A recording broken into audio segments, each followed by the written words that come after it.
Bonjour et bienvenue dans une nouvelle vidéo de cybersécurité d'après le blog Cocomelong. Donc ici, on va voir comment faire une injection DLL via ntcreateThreadX, qui est en fait une fonction non documentée de Microsoft, donc en C++.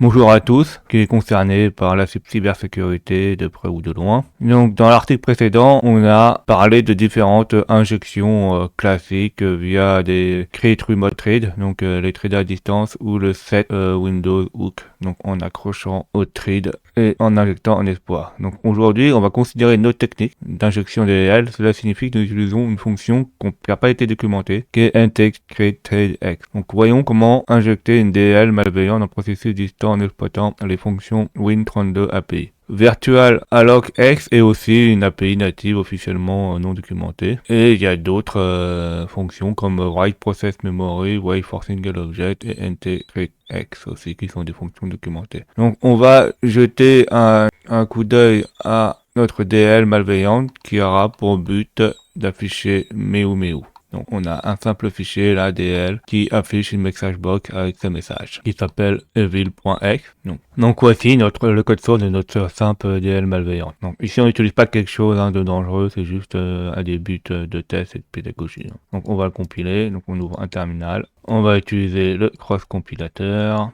Donc là, on compile et une fois compilé, normalement, on a le fichier evil.dl qui est présent ici. Donc jetons un coup d'œil au code source de malware. Donc là, ça sera notre vrai malware là. Il possède certaines fonctions. Donc des choses qu'on a déjà vues. Par exemple, myproc, ça on l'avait déjà vu dans les vidéos précédentes. Et après, il prend les arguments, etc. Et pareil, là, il y avait des choses qu'on avait déjà vues. Donc comme il dit, nous allons étudier cette logique. Comme vous pouvez le voir, j'ai d'abord utilisé une fonction myproc dans une de mes vidéos précédentes ou de ces messages précédents. Si on clique sur précédent, en fait, c'était la vidéo pour trouver ou rechercher l'ID d'un processus par son nom. Donc, ou vous revoyez l'ancien article, ou vous revoyez mes anciennes vidéos qui parlent de ceci. C'est assez simple en gros ce qu'il fait. Il prend le nom du processus dans lequel il va injecter et essaye de trouver dans la mémoire du système d'exploitation s'il existe. En fait, il prend le nom du fichier X qu'on va lui mettre là et il regarde si son PID existe et s'il existe, il renvoie un ID qui est en fait son PID du processus. Ensuite, on a une fonction main, une fonction logique qui est le même que dans l'article dans l'injection DL, donc l'injection simple, l'une des premières vidéos qu'il avait faites, donc le classique, donc qui injecte avec le open process virtual alloc x, et c'est ça qui va être changé. Ensuite, dans la fonction main, notre logique est la même que l'article classique injection, que je viens de vous montrer. La seule différence, c'est que nous utilisons ntcreateX plutôt que createRemoteRead. Alors ça, on peut le voir. Donc ici, on a la fonction qui récupère le PID par rapport au nom du programme. Donc on avait vu avant. On a le main qui est là. Donc le main, qu'est-ce qu'il va faire? Il va charger notre DL malveillant qui contient le message box. Une fois que ceci est fait, il va essayer de créer le ntthread, donc par le phntthread. Il y a certaines vérifications pour savoir si ça a fonctionné ou pas. Si ça n'a pas fonctionné, ça met un message d'erreur. Là, il va essayer de trouver, grâce à la fonction qu'on a vu au-dessus, la fin de myproc, il y a le PID qui était passé en argument par rapport au programme là, s'il existe ou pas. S'il n'existe pas, il nous met un message d'erreur. Sinon, s'il existe, il nous l'affiche et après, il s'en sert pour continuer l'exploitation. Il essaye d'ouvrir le processus par rapport au PID.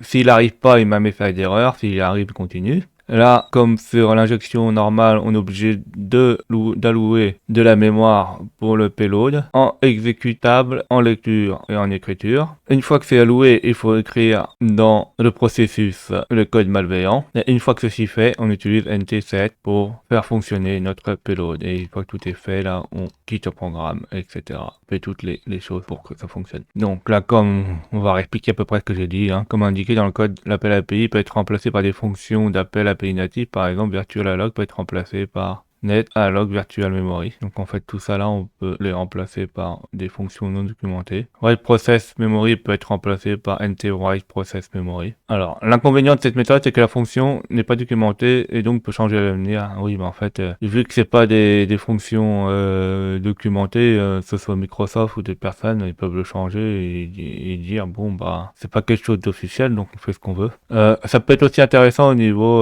recherche de vulnérabilité, que des fois quand c'est pas documenté, les développeurs font moins attention à ce qu'ils font. Ils ont dit bon bah ça va être moins testé, donc malheureusement on met moins d'efforts pour corriger les vulnérabilités. Et la mise en garde, nous allons créer un code simple, le processus victim mouse.c. Donc ça sera le code victime qui aura pour but d'afficher squeak.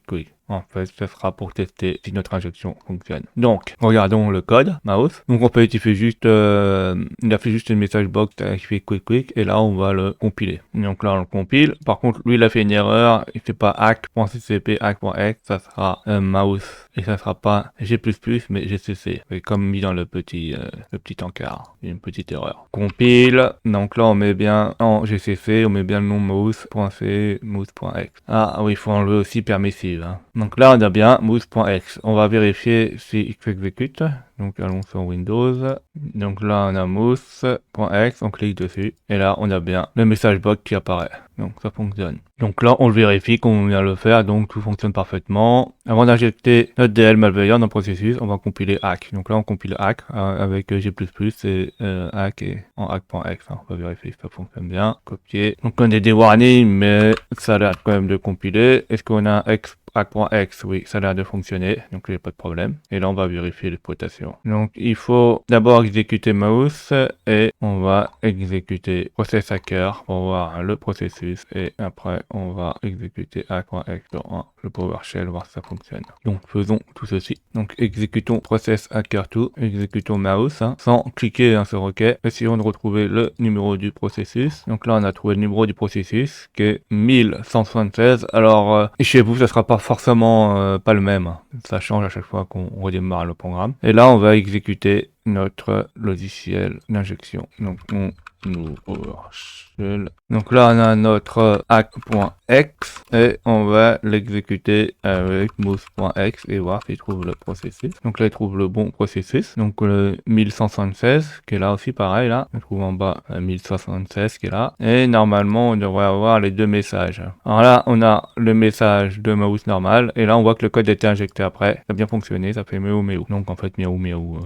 Comme vous pouvez contacter, notre malware a trouvé l'ID du processus de la victime. Allons exécuter les propriétés de la victime 3884. Nous, c'est pas forcément le même. Ouais, donc en fait là, il alloue par petit bloc. Donc en fait, il faut retrouver le bon NT create evil. Donc sur le bon NT create evil, là, on voit qu'on retrouve les messages méo méo. Donc il n'y a pas de problème, comme on voit là. Comme vous pouvez le contacter, notre DL malveillante a été injectée, que c'est comme prévu. Pourquoi n'injectons pas dans un autre processus comme Notepad ou Savage Host? Alors, j'ai lu sur les articles la séparation des sessions et je pense que c'est la raison de mon problème. Donc, une question, comment puis-je pirater Windows 10? Et en fait, sur Windows 10, il y a une nouvelle protection. Et en fait, sa séparation des processus, des fois, il laisse pas écrire dans d'autres programmes, donc ça va échouer. La raison pour laquelle il est bon d'avoir des techniques dans votre arsenal, nous n'utilisons pas Create Remote Trace, c'est qu'il est plus populaire, plus fait, et il fait l'objet d'un objet plus approfondi de script bleu. Bon, en fait, vu que c'est pas une fonction documentée, on fait moins attention, donc les logiciels de